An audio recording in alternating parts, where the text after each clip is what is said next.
est la nourriture de Dieu qui descend du ciel, afin que celui qui en mange et ne meure pas. Je suis la nourriture vivante descendue du ciel. Celui qui mange ce pain vivra éternellement, et le pain que je donnerai est ma vérité.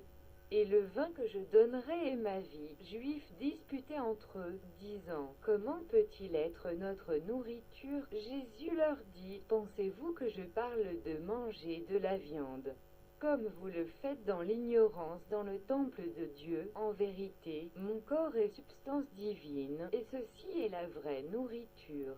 Et mon sang est la vie de Dieu, ce qui est la vraie boisson.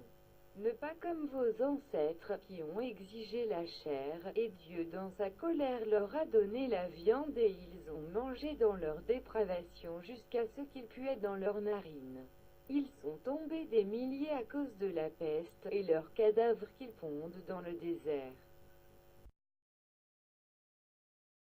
Pour ce sujet est écrit: Ils vont marcher pendant 49 ans dans le désert jusqu'à ce qu'ils soient purifiés de leur convoitise avant d'entrer dans la terre de repos. Oui, 7 fois 7 ans doivent marcher, parce qu'ils ne connaissent pas mes voies, ni remplissent mes commandements. Et il arriva que, étant assis avec ses disciples pour le dîner, l'un d'entre eux lui dit: Maître, pourquoi avez-vous dit que vous voulez nous donner votre chair à manger et votre sang à boire?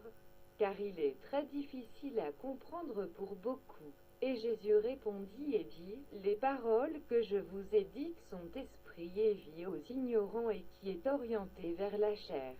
Vous ressemblez à l'effusion de sang et la mort, mais bienheureux sont ceux qui les comprennent. Regardez le grain, comment il pousse à maturité et est tondu et broyé dans le moulin. Et le feu cuit devient pain. Ce pain est fait mon corps, que vous voyez, et voici les raisins qui poussent sur la vigne jusqu'à l'échéance, qui sont collectés et allés à la presse et donnez loin le fruit de la vigne. De ce fruit de la vigne et de l'eau est mon sang fait. Eh bien, je ne prends que les fruits des arbres et des graines de plantes, et celles-ci sont transformées par l'esprit dans ma chair et mon sang. Seulement cela est chose semblable que vous mangez qui croient en moi et sont mes disciples. De ce fait, dans l'esprit, les hommes viennent à la vie, la santé et la guérison. Comme les céréales et le raisin devient du pain et de sang, sont donc vos pensées doivent devenir des pensées spirituelles. Efforcez-vous de la transformation du corps dans le spirituel. En vérité, je dis que dans le début, toutes les créatures de Dieu vivaient seulement dans les plantes et les fruits de la terre, jusqu'à ce que l'ignorance et l'égoïsme de l'homme tournaient beaucoup de cela et leur fit tourner à ce. Il contredit l'ordre original donné par Dieu. Mais ils reviennent aussi à l'alimentation naturelle.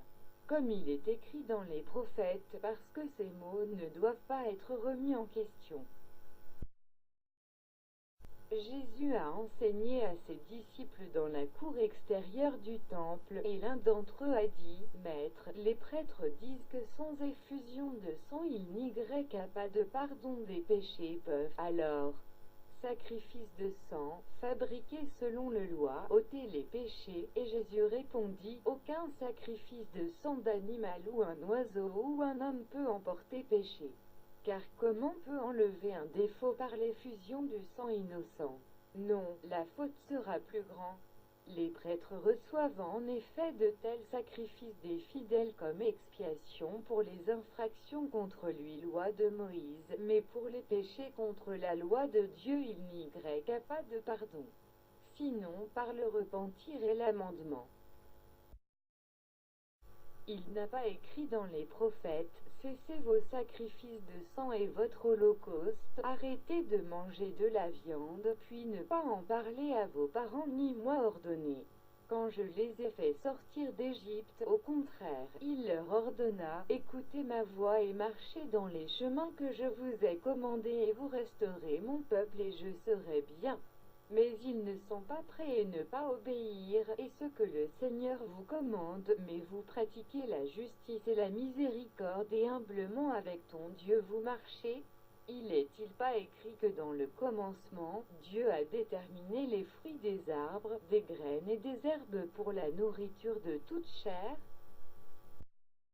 Mais ils ont transformé la maison de prière dans un repère de voleurs et, au lieu de faire une offrande pure avec de l'encens, ils ont souillé mes autels avec du sang et mangé la viande des animaux abattus. Mais je vous dis, ne pas verser le sang innocent, ni manger de la chair, soif droite, aimer la miséricorde et justice. Et vos journées supporteraient longtemps dans le pays où vous vivez.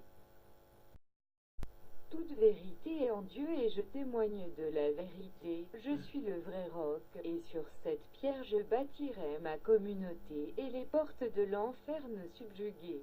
Et cette pierre couleront des fleuves d'eau vive pour donner la vie des gens de cette terre. Vous êtes mes élus 12. Sur moi, la tête et la pierre angulaire sont construites sur le rocher des 12 piliers de ma maison. Et vous, en moi, ma communauté est construite, et ma communauté est établie dans la vérité et justice. Et tu assis sur 12 trônes et envoies la lumière et la vérité aux 12 tribus d'Israël par l'Esprit. Et je vais être avec vous jusqu'à la fin du monde. Après que vous venez d'hommes d'esprit pervers qui, par ignorance ou par la violence, répriment beaucoup de choses que je l'ai dit et j'attribue des mots que j'ai jamais parlé. Donc jetez les mauvaises herbes parmi les bons du blé que je donne à la truie dans le monde, alors la vérité de Dieu devra supporter être contredite par les pécheurs. De même a été et sera. Mais le temps viendra où tout ce qu'ils ont caché sera révélé et libéré, et la vérité vous rendra libre à tous ils étaient attachés. Jésus est allé à Jérusalem et a rencontré un chameau lourd fardeau de bois. Le chameau